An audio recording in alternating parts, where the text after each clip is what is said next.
Nagtagisan ng galing ang 28 contingents sa isinagawang sinulog sa Dakbayan at sinulog sa lalawigan sa Cebu.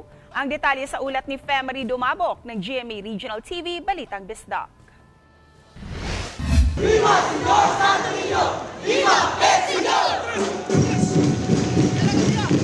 Napuno ng mga banderitas pati ng mga sinulog dancers na may makukulay na mga costumes ang ilan sa mga kalsada rito sa Cebu City. Ito'y kaugnay sa back-to-back sinulog performance ng mga contingent sa sinulog sa Dakbayan at sinulog sa lalawigan nitong weekend. May 12 contingents ng mga bata na sa elementarya at high school ang lumahok sa sinulog sa Dakbayan ngayong taon na ginanap nitong Sabado, January 13. Nire-represent nila ang kani-kanilang barangay sa lungsod ng Cebu. Samantalang, 16 na dancing contingents mula sa iba't ibang lungsod at bayan sa lalawigan ng Cebu ang nagpakitang gila sa sinulog sa lalawigan na isinagawa kahapon, January 14.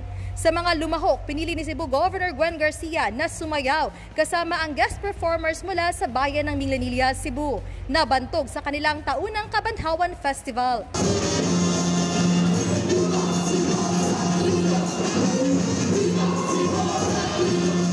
Sa 2 araw na performance, pansin na puno ang Cebu City Sports Center sa mga taong gustong masaksihan ang tagisan ng galing ng mga contingent.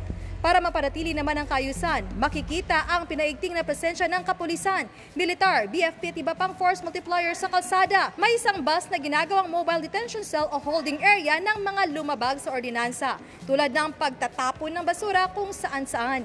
Patikim pa lang ito sa performance na mangyayari sa January 21 kung saan gaganapin ang sinulog Grand Mardi Gras na lalahukan hindi lang ng local contingents kundi pati na rin performers sa iba't ibang probinsya maging sa labas ng bansa. Mula sa GMA Regional TV Balitang Bisdak, Femery Dumabok nagbabalita para sa GMA Integrated News.